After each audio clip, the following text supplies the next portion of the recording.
2, nandito kami ngayon sa Circa Bar sa Makati. Mag-ingay kayo para sa parating na laban.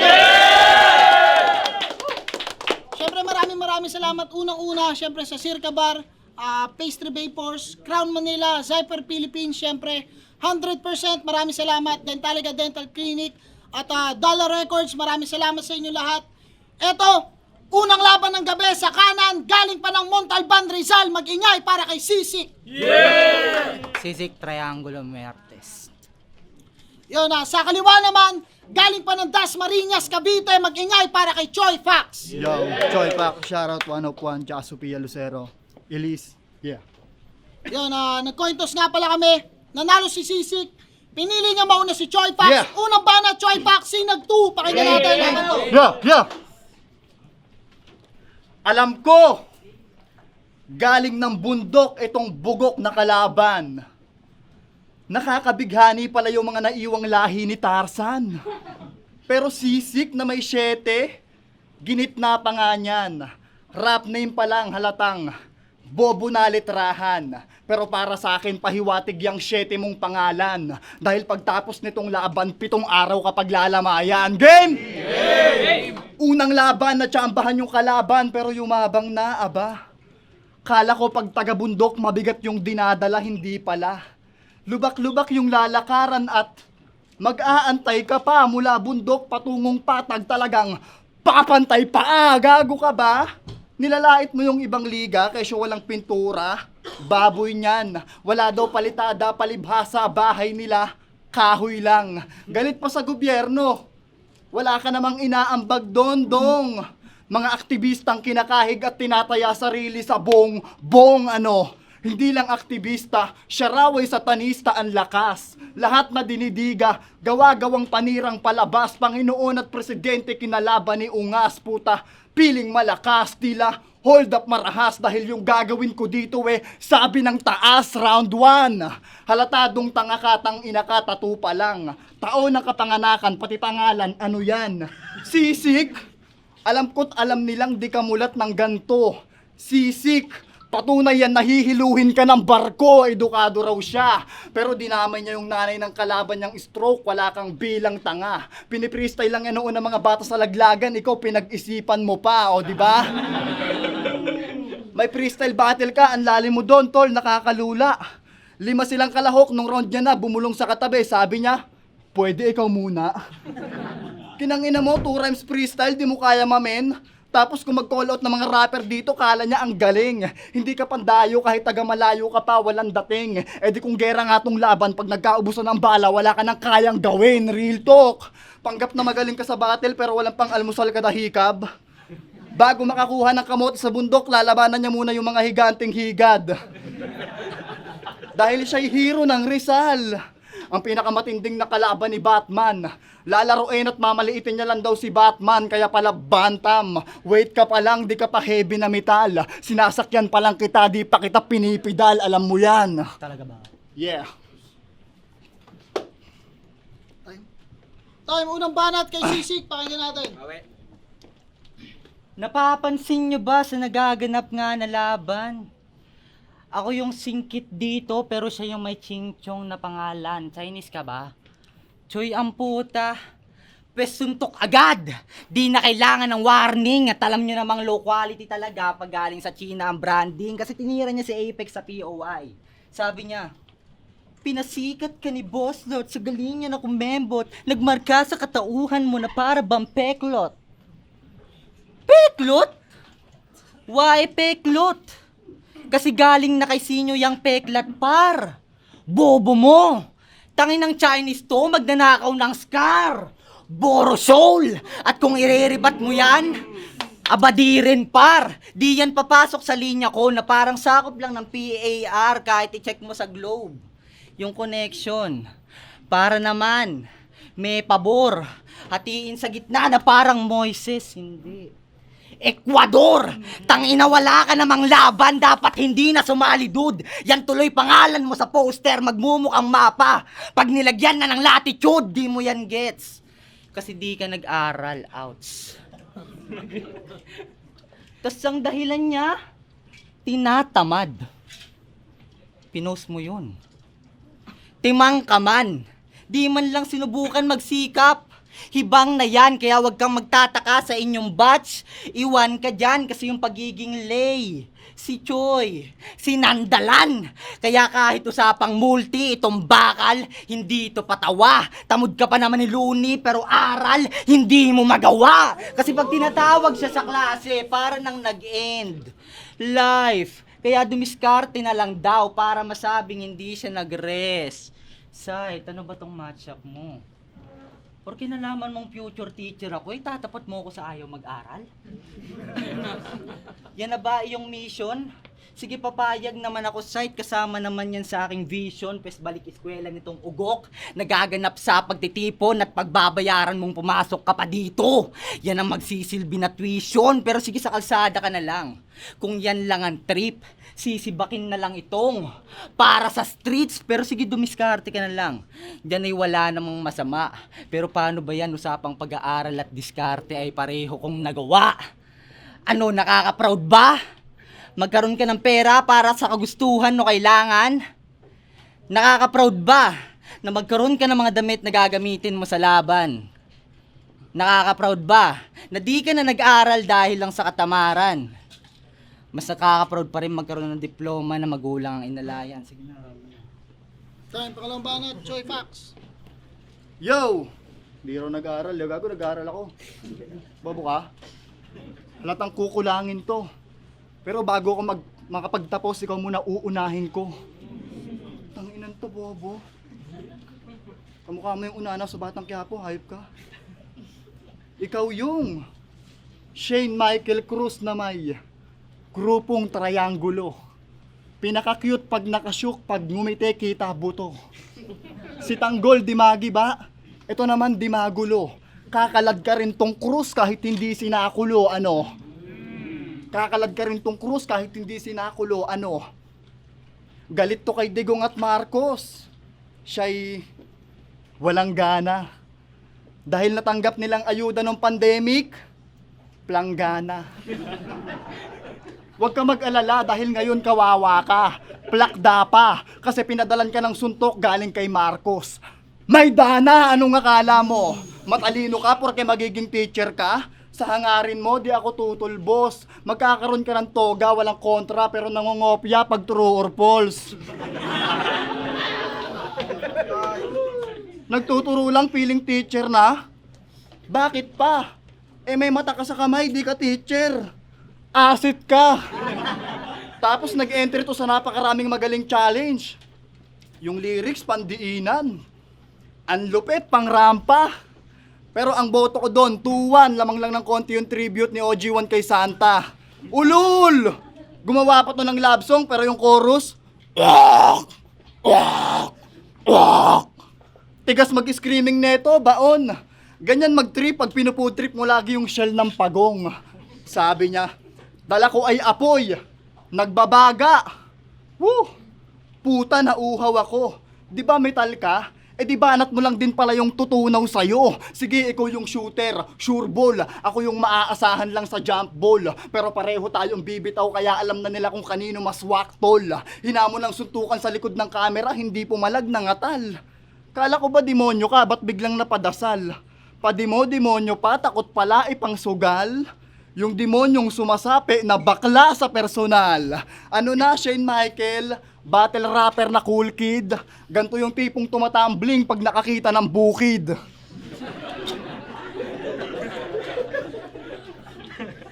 Jumi GTE reference pa. Siya raw ay naka-full clip. Pero putang ina, dahon ng mangga yung ginagawang toothpick. Oo na, metal ka na. Guro, aktivista, tsaka rapper na rin. Ayan yung mga katangian ng rapper na kahit wala nang makain, battle pa rin. Pero last, pareho tayo ng standing, 1-0. Pero para patayin ka, di ko kailangan ng bang-bang. Pero pagtapos ko makaraos dito, tatalon-talon ka pa uwi dahil 1-1. Time, pangalawang banat, Sisik. Wang-wang. Parehas kami nag-novelus. At nabigyan nuli ng laban. Sarap walang preno, parehas rin kaming nanalo. Mga kalaban ay nadedo, pero bakit ka nakikipagpalakasan? Aba putang ama neto, galing nga tayong novelus, dapat mahina tayo pareho. Pero di mahina yan si Choi Fox. Nakalaban niya nga si Janick eh. Di malakas to. Putang swerte mo naman. Kakaingit bes. Biruin mo, nakalaban mo, pinakamagaling na rapper ng BTS. Pero ano naman kung malakas? Papakitaan to ng Demo G, ilalaglag tong malakas.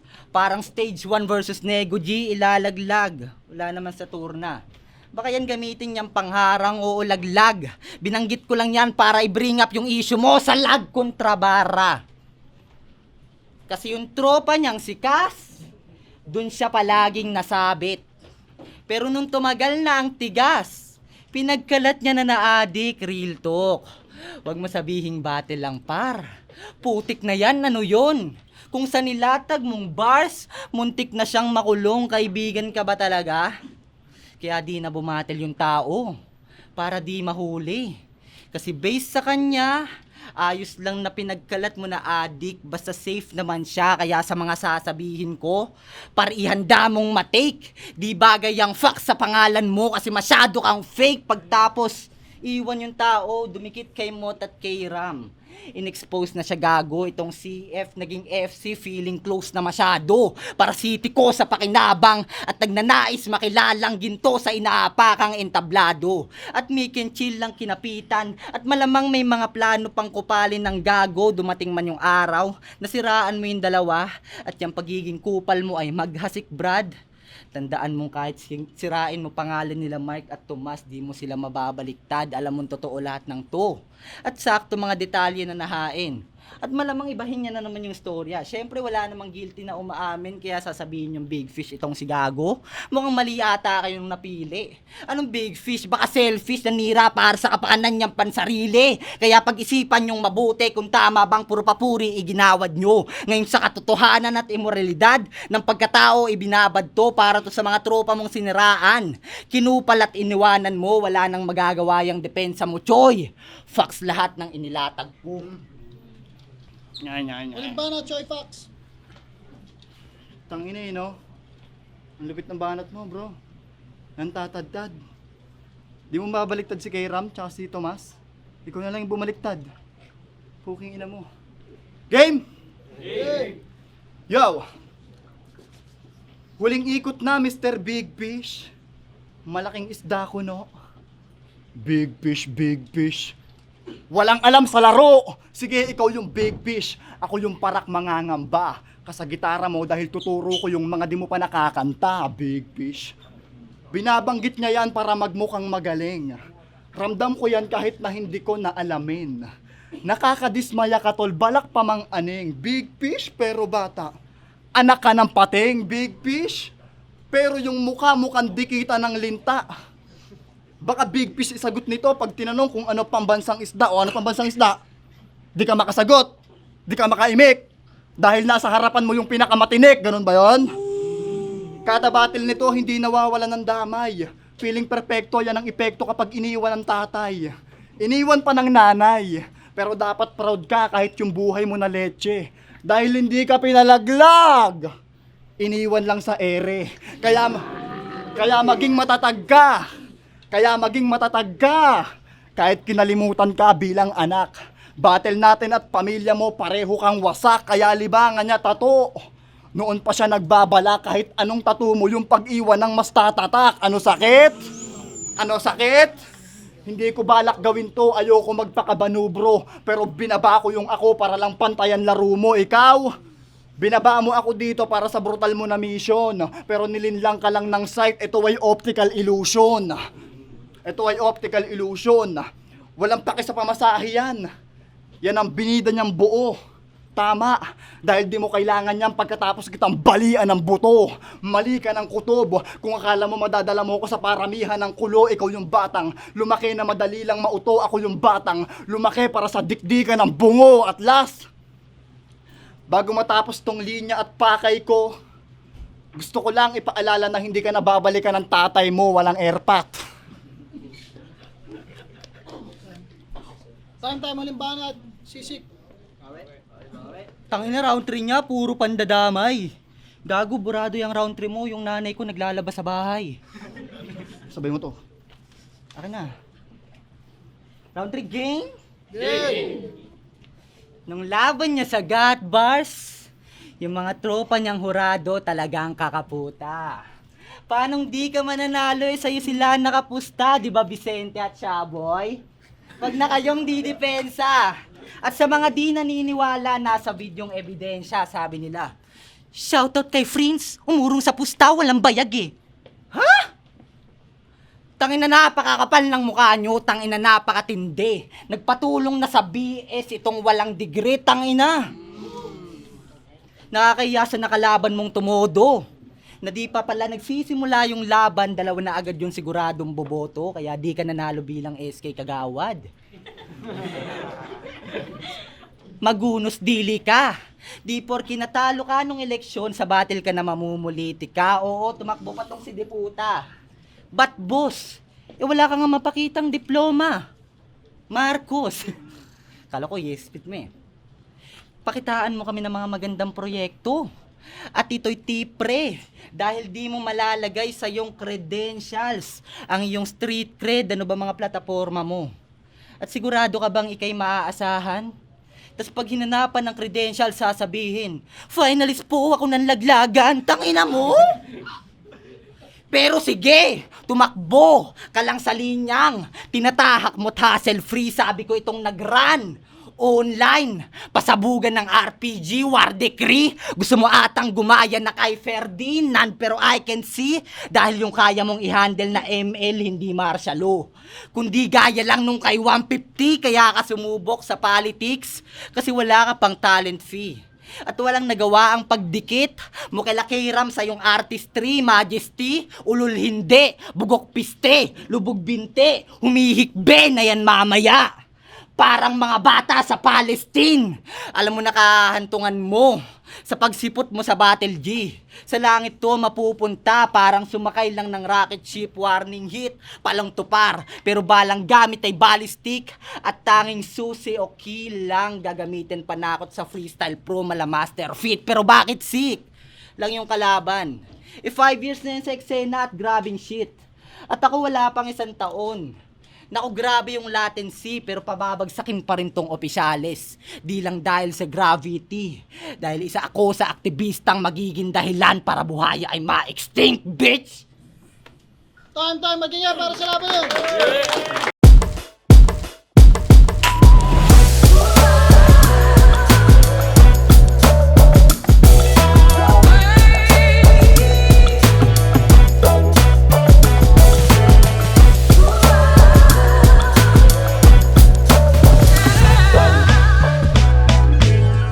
Yo, Motos Battle League, Sinag 2. Magingay pa kayo 1 beses para sa laban nila. Siyempre gusto ko muna magpasalamat kay Paring Jack sa Circa Bar dito sa Makati. Yan, check nyo lang yan. Nandito yan sa Antipolo Street, Barangay Valenzuela sa Makati. So medyo nakakalito, no? Pero yon, nandito lang sila, Circa Bar, o kaya check nyo lang sa Facebook or sa Waze. Yan, at syempre salamat sa mga nakasuporta sa amin live at online. Kung di ka pa nakasubscribe, subscribe ka lang sa YouTube channel namin, Motos Battle League. Pero yon, ang boto ng hurado, 3-2. Magingay para kay Choi Fox. Shoutouts kay Sisik. Judges. 7K ako, binoto ko si Choi Fox. Round 1 kay Sisik. Ang ganda ng mga, para saan lamang na lamang siya doon. Ang ganda ng Scarborough. Ang ganda ng, samantalang sa round 2 doon, pinakita na ni Choi Fox yung gana niya. Nakita mong aggressive na siya kumpara sa round 1 niya. Round 3, mas maraming tumama kay Choi Fox. Ganyan lang kasimple yung sa akin. Yan, sobrang dikit ng battle na yan. Sa round 1, parang para sa akin, parehas pa lang sila nagpapainit. Kay Choi Fox, medyo sa second half ng first round niya yung mga punchline. Kay C6, medyo sa unang part ng round 1 niya. So medyo tabla lang yun para sa akin kasi wala pang masyadong talagang madiin, suntok. Sa round 2, kay Choi Fox yung binigay. Yung round 3, kay C6. So medyo tabla. Ang para sa akin na lang, kasi style clash yun para sa akin eh. So ang Kaya kay Choi Fox ko binigay kasi mas kung yung nakuha niyang round, mas nagawa niya ng mas para sa akin mas naging effective, talagang inakagat ng crowd yung ginawa niya. Whereas yung kay Sizik, malakas siya nung third round pero hindi ko alam kung ano yung something na mali sa ginagawa niya. Kasi pero hindi lumalanding ng sobrang maayos sa kung paano niya plinano. Ayun, para sa akin sa overall lang mas medyo naging effective yung kay Choi Fox. Pero solid pa din si Sizik. Yo, Vicente, binigay ko yung 2 and 3 kay Choi Fox. Yung round 1 ni Sisik, malakas yun, lalo na yung entry niya, yung PAR, yung longitude, latitude, imaginary line sheet niya. Malakas yun para sa akin. Pero round 2, naging value siya ni Choi Fox, lalo na yung round 3. More on direct talaga sa laban. So yun, Vicente, props kay Sisik. Espero Tacoma ako yung isang bumoto kay Sisik. Para sa akin round 1, napakalinaw noon kay Sisik yun. Round 2, binigay ko siya kay Choi Fox. Pero para sa akin, mas malakas pa rin yung pagkapanalo ni Sisik sa round 1. Mas malakas pasiksik yung rounds niya na yung kaysa sa kung paano nanalo si Choi Fox ng round 2. So, round 1, Sisik. Round 2, Choi Fox. Yung round 3, digdigan yung round 3. Siguro, pares sila nagsimula ng power talaga. Pero binigay ko yung kay Sisik pa rin yung round 3. Para kasi sa akin, mas na-maintain niya yung energy nung round 3 niya hanggang dulo. Hindi katulad kay Choi Fox na malakas yung yung first half, pero yung bandang dulo para sa akin, bumaba siya doon. Tapos habang naging consistent yung round 3 ni Sisik, kaya round 1 kay Sisik, round 2 kay Choi Fox, round 3 kay Sisik, 2-1 kay Sisik. Yo, what's up, Yenom, Daddy Ends. Ayun, binoto ko si C6, isa rin ako sa bumoto kay C6 yun. Nagustuhan ko yung style niya yun. Round 1, binigay ko kay C6, malinaw yun. Then round 2, kay Choi Fox. And then round 3, doon ako nag-decide ng parang i-dodraw ko sila. Pero bumasi na lang ako sa style. Siyempre sa punches, sa dami ng bars na binitawan ni C6 yun. Naging creative si C6, kaya doon ako bumasi sa pagiging creative ni C6. Siyempre props pa rin kay Choi Fox. Malalakas lahat ng binitawan niya pero mas okay sa akin yung sa pandinig